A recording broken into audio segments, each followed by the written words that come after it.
Soul music has a legacy that is unmatched, a sound that gave birth to some of the most timeless records. Think of legends like Marvin Gaye, Stevie Wonder, and groups like The Supreme, all coming out of powerhouse labels like Motown. These artists didn't just make music, they created a movement that shaped genres for decades. This sound wasn't just about catchy melodies, it was raw, real, and full of life. Recorded by musicians in rooms that captured every tiny little imperfection. Today I'm going to dive into that world and show you how you can create your own vintage soul samples from scratch. We'll look at the instruments, techniques, and textures which made those records so timeless. First things first, live instrumentation, or at least the appearance of it, is crucial. Back in the day, everything was recorded by real musicians in a live setting, and I'm going to show you how you can get that sound even if you don't have any live instruments. There's so many plugins that recreate those sounds and also emulate the rooms that a lot of these records were recorded in. Those plugins with room emulation can bring your sound into those spaces where the records were recorded, capturing that same warmth and ambience.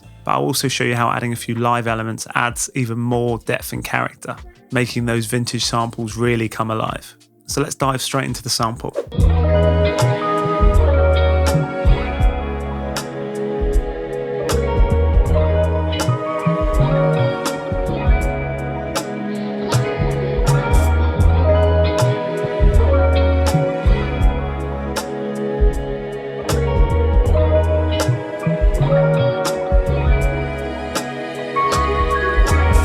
I wanted to create this sample with 4 distinct sections because it gives people way more to sample than, say, a 4 or 8 bar loop. For context, I started this one with a drum loop, and to save time I just headed over to Tracklib and grabbed something that had that sort of old school vintage vibe.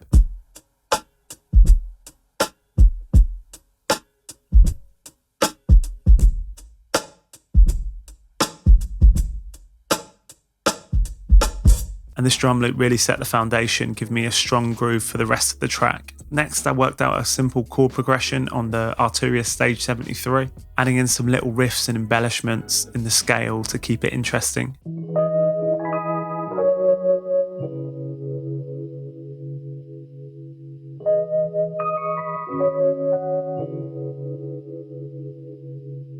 And if you take a closer look at the MIDI, you'll notice that none of it's quantized. It looks really sloppy, but that's actually intentional because it's locked in with the groove of the drums. And if I was to quantize that and put that on the grid, it would sound really dull and wouldn't make sense with the drums. And one key thing which I've used throughout this sample is the UAD Sound City Studios plugin. Like I said in the intro, it recreates the sound of a legendary studio space. And I've used that on so many tracks throughout this sample to get that authentic sound. And for the intro section, I've only added one other thing. It's a piano, and that's just really low in the mix, just to add a little bit more character to the Rhodes.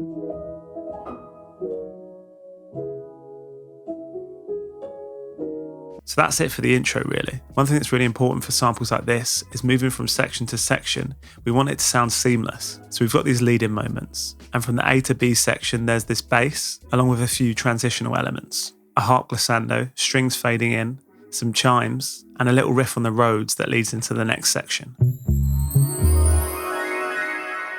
Little small details like this make a big difference in making your samples sound a lot more cohesive. So moving into the B section, the Rhodes stays, but the piano drops out. I've added an electric guitar with long strum chords, and that's pan all the way to the right.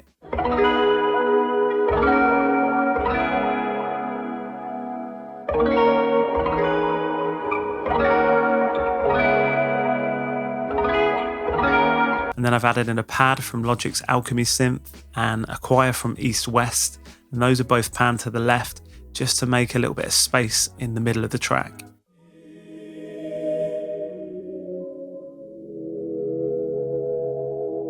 For the bass I've used Scarby Rickenbacker, and when I'm writing a bass line I like to start with the root notes from the chords that are playing, and then I'm going to add notes in between just until I get something I like the sound of.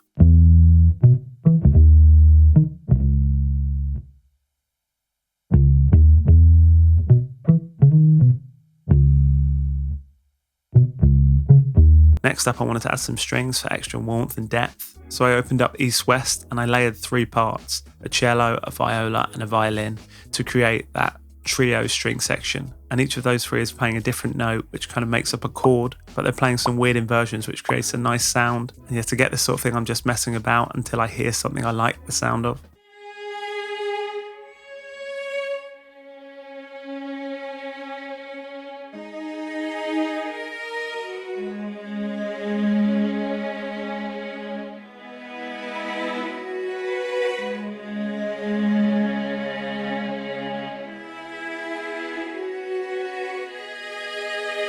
And then the final touch for this section was the little flute trill, and that was done using a free plugin I found this week from Insanity Samples. It's got a really nice natural sound to it. So moving on to the next section, or the C section, I use vocal snippets and strings for the lead in. The vocals were actually recorded for the outro, but I thought I'd add little snippets here just to build anticipation. And I'll play those dry first. There's 3 takes of the main line, 1 pan left, 1 pan right, 1 in the middle. Then you've got some ad-libs, and there's also a little harmony in the second half. So here's what they sound like dry. 'Cause baby, I'm alone again. I'm alone again. I feel like I've been breaking through this hole in my life. And here they are with the crazy effects chain. 'Cause baby, I'm alone again. Feels like I've been all alone. Feel like I've been breaking through this pain in my life. So next up in that C section, I added another flute line with the same plugin, and that's just mirroring the vocal melody. And finally, I finished that with some quick guitar strums, using the same chords to give the section a bit of a lift.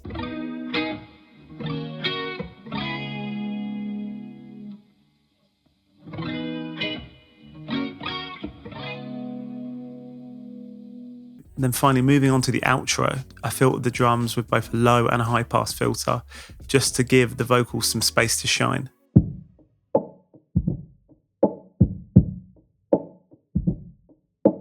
Then to bring everything together, I've had a couple of plugins on the master chain, which I think are really important for this sound. First up, I've got the Studer tape emulation, which has the warm analog saturation you'd get from recording to tape back in the day. It smooths out the sound and brings a subtle compression that glues everything together. Then I've added the RC20 for a bit of color and texture, and I'm using a bit of wobble and distortion here to add some grit and imperfections. And with these 2 plugins on the master chain, it adds that extra warmth and character, making it feel more like a classic recording than a digital production. Then putting all of that together, here is what the full sample sounds like.